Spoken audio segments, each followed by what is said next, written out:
Hey guys, Brent Hull, Wednesday design video. Happy Thanksgiving tomorrow. Hopefully you'll be thankful for this video. Gonna work on that Italian revival house. There's an 80s remodel that was put on the back. We're gonna fix it. We're doing the one on the rotunda. This is on the back kitchen area. Let me show you how adding moldings, adding the proper use of historic moldings, break up this mass and help it make it look beautiful, all by practicing things from the past.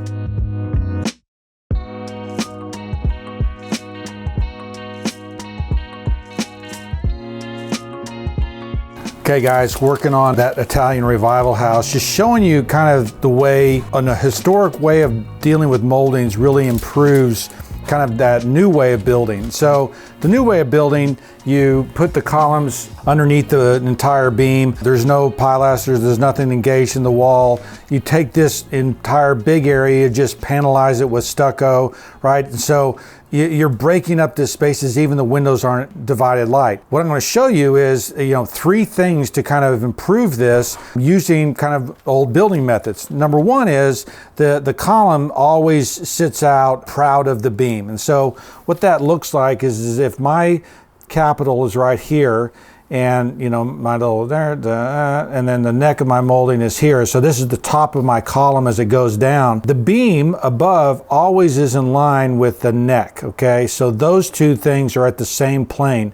What's happening here is that beam is out like here, okay? And what happens is because these are stuck under the roof, because there's no beam, that would go in here and they kind of visually support it, it looks like this mass here is just shrinking and killing these columns. And so there's some structural things that if I move these columns out to here, right, and let that capital sit outside, sit proud of that beam. Also, if I put my pilaster here, okay, and engage it in the wall, it looks visually stronger than this column kind of, losing its way, not sure whether to engage, not sure whether to stick out. And so I'm going to put my pilaster back here, engage it into the wall. That's going to visually carry this weight more.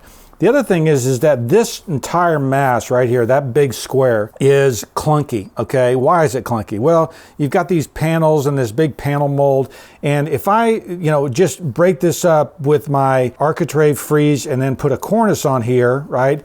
And then above this, put a little railing, a little closed-in pedestal, it begins to make visual sense, okay? So what I've done is I've taken this big honking mass and I've broken it up with moldings, broken it up with this kind of classical method of building, and it begins to, oh yeah, that actually looks kind of pretty. The third thing is that notice that this is bigger than this, which is bigger than this, which is bigger than this, okay? And so one thing that successfully helps it look visually stronger at the base is that the elements above it aren't too big. And so what happens is in that classical system, the neck of my column is actually going to drive like this. If this is my pedestal above there, it's going to start, the width, okay, of this is going to determine the width of this thing below, okay? And so as this grows smaller, the diameter or the width of those pieces ends up shrinking down. So this column, let's say it's 12 inches at the neck. This might start at 10, this might start at 8, this might start at 6, right? And so as you go up, these pieces look smaller. So one, breaking up this huge mass with moldings, okay, is a much better effective way of making this look pretty than with just kind of the plaster and applied molding. And then the last thing is the divided lights. I mean, this to me looks like a pretty little English conservatory kind of divided light thing. This looks like the McMansion from the 80s. And the reason all that is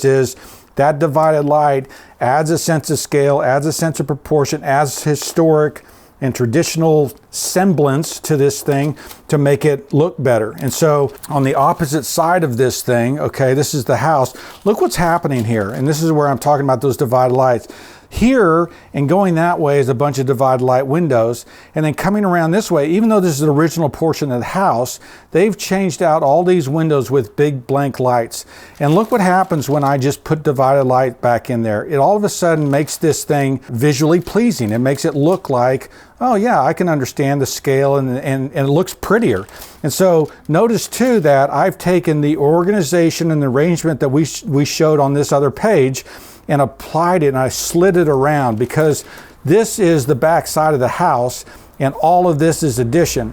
And in order to make it appear like it's a part of the house, I'm pulling those elements around, right? I'm gonna pull these architrave, frieze, cornice, entablature, pedestal, all of that stuff. I'm gonna pull it around into here so that this doesn't look like a bunch of blank spaces. It actually makes architectural sense, because there's my architrave, there's my entablature, here's my little, panelized railing. Windows sit on top of it, a smaller railing above, smaller entablature and railing above. It begins to make architectural sense. So really, those three things, right? Divided light windows, bringing that architectural sense with moldings and, proper size, historic moldings, and then infusing it with the weight and strength, the visual weight and strength by diminishing the size of those things as it carries up, does help this building, does help this space, does make it look more beautiful. Okay guys, what'd you think? Improvement, right? That big, huge mass isn't just swallowing those columns, moving those out, adding the pilaster, right? Pilaster, whoever commented last time that I said it wrong, but changing the scale of all those pieces, they go up, give it visual strength, help it resolve it in your mind. You look at it and go, oh yeah, I guess they can carry that, all by diminishing that size. A classical rule, practicing things from the past, make us better builders. Hope you guys learned something. Let me know what you think.